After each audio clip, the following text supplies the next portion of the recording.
No to Trump's run, run, run. In Spain there is a saying, things in the palace go slowly. But seeing the hasty decisions of the new White House administration, I don't want to laugh anymore. 7 days after the new president took office, the White House took a cosmic pace of adopting and implementing new decisions, and it is often called the Trump Plan. But a good plan must always be based on reality and avoid serious risks in its implementation. Otherwise, what kind of plan is it? What decisions are made about Trump's plan? Sometimes it is fun, due to the lack of elementary professionalism, and some even terrifying, according to the first symptoms of its implementation. Yes, it is ridiculous to set a task. Immediately eliminate the country's 10 million illegal migrants, with a real capacity of a 200-person plane.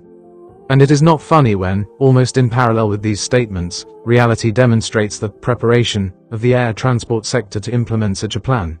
In just 1 week, 2 high-profile air accidents occur in the country. The other day, February 1st, a medical plane crashed in a residential neighborhood of Philadelphia. The people on board were killed, a sick girl, her mother, 2 doctors and 2 pilots, and people on the ground where the fire damaged several houses. The plane, by the way, flew to Mexico, to the girl's homeland, and everyone on board was Mexican, which adds flavor to the White House's plans to eliminate the illegals. However, to whom that land belongs is to the Aborigines who ruled it for more than 40,000 years, who represent modern Mexicans and is even seen by its features. 2 days earlier, on January 29th, an American Airlines plane and a United States Army helicopter collided near Ronald Reagan Airport, both planes crashing into the Potomac River. There were 60 passengers and 4 crew members on board, 3 soldiers on board the helicopter.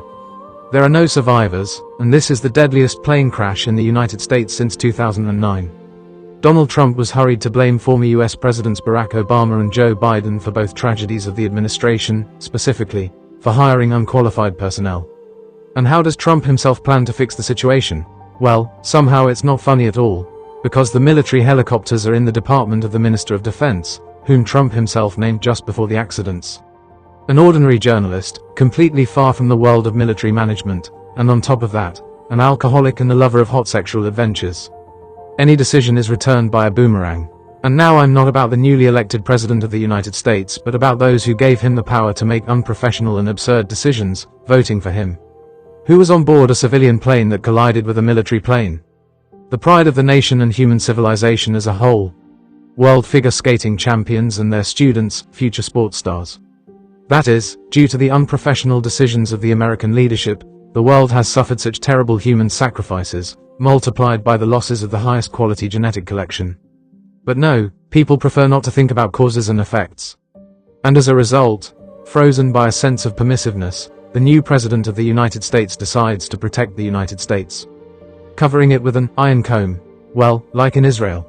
Yes, it's effective for little Israel, and for the huge territory of the United States, where even on the capital, the heart of the country, in the sky such terrible air accidents occur. Where is the plan? Where is the control? Only ambitions, without taking into account the consequences. Any event that occurs in our lives makes sense, and becomes a lesson for thinking people. The trace of the events that have already occurred is smoke, and requires not only conclusions, but also concrete actions. Already the first personnel decisions and Trump's strategies on how he will make the United States great again speak of his willingness to sacrifice. Not sacrificing the same, but sacrificing the American nation. People who trusted him. Therefore, it is time to stop this monkey with a grenade and announce a boycott and impeachment of this new, but very dangerous jester of America. It's time to hurry. Vadim Risch.